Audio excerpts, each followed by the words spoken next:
La Edad Oscura de los cómics fue la culminación de un movimiento gradual hacia una audiencia mayor para los cómics, en particular los que presentaban superhéroes.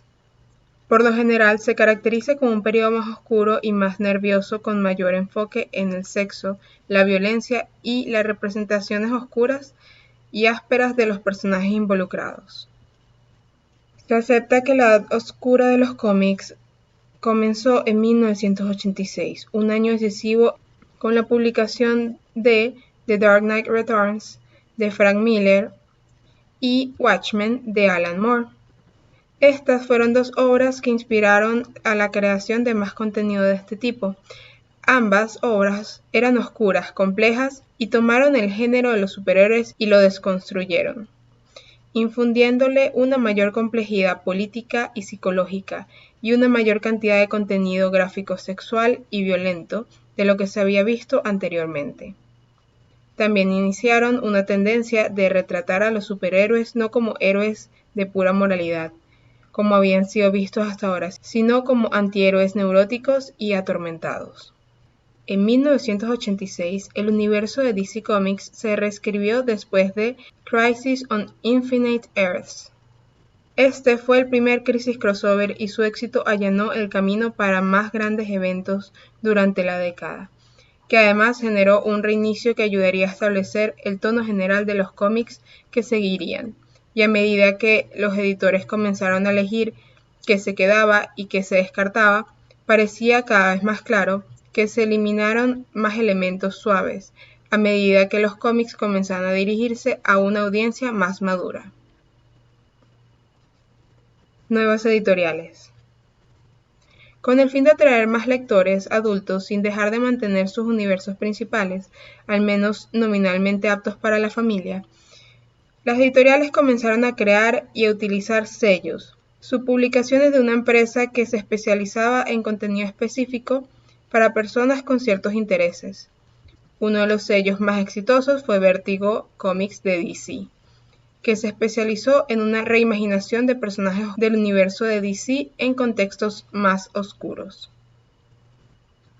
También en esta época, compañías propiedad de creadores como Dark Horse Comics, fundada en 1986, y Valiant Comics, fundada en 1989, comenzaron a ganar prominencia luego de disputas entre creativos cuya influencia se estaba debilitando constantemente.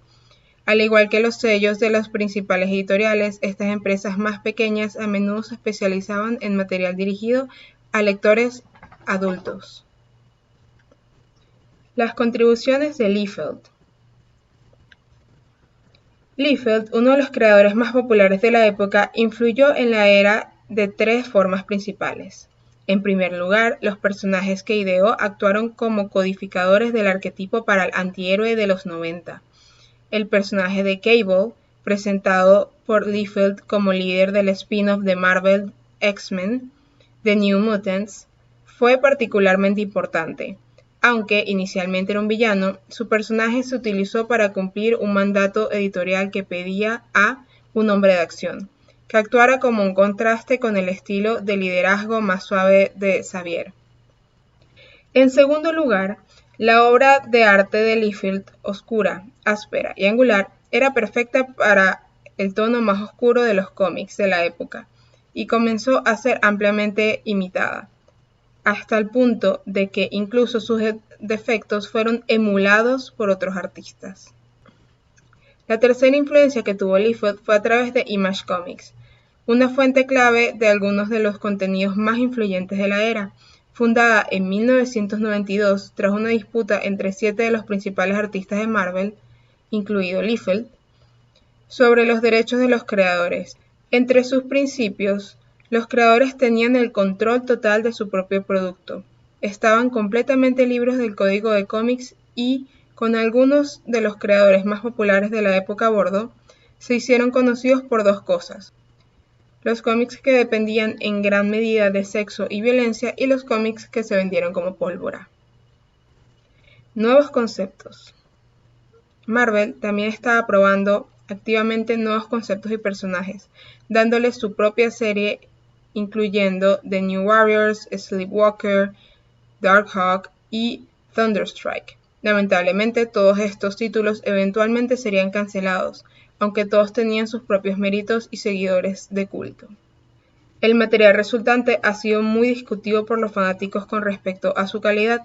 Ciertamente, la época produjo muchas obras notables y ampliamente aclamadas, tanto afiliadas a los universos principales como a los independientes, como The Maxx, The Sandman, de Neil Gaiman, las carreras de Grant Morrison en Doom Patrol y Animal Man, Spawn, de McFarlane, y Dragón Salvaje, de Erik Larsen. En el mejor de los casos, los creadores estaban utilizando la nueva falta de restricciones para trascender a las viejas limitaciones y desarrollar historias que fueran interesantes, imaginativas, complejas y maduras, abrazando las posibilidades del medio y yendo más allá de la literatura tradicional en el proceso. Muchos clásicos genuinos tienen su origen en los estados de ánimo y los tonos de la época. Críticas. Por obvias razones, esta tendencia generó muchas críticas, principalmente porque este nuevo contenido, que se autodenominaba maduro, en realidad estaba más cerca de adolescente. Estos nuevos héroes, profundamente perturbados y desagradables, que eran poco más que matones psicóticos cortados de la misma plantilla.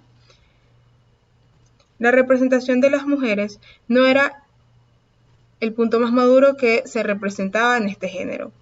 Se hundió en profundidades cada vez más absurdas, a veces al borde de misogonía absoluta, a excepción de Wonder Woman bajo George Pérez, quien creó uno de los mejores periodos del personaje. Por ejemplo, durante la Edad Oscura, comenzó a aparecer un subgénero complejo de cómics, de chicas malas, con personajes femeninos, generalmente brujas, demonios, vampiros, con atuendos muy sensuales en historias sobrenaturales, casi pornográficas. Uno de los primeros codificadores de tropos para esto fue Lady Death. Aunque se promocionó como más adulta y madura, en demasiados casos, las obras producidas durante la época no fueron más sofisticadas o superiores a las anteriores, obras inmaduras, simplemente más desagradables. El legado. Los grandes eventos y cruces en crisis también eran inmensamente comunes en este punto, con eventos como la muerte de Superman y ser reemplazado por alternativas en disputa. Batman se rompió la espalda y fue reemplazado por un individuo considerablemente más psicótico, el Seal.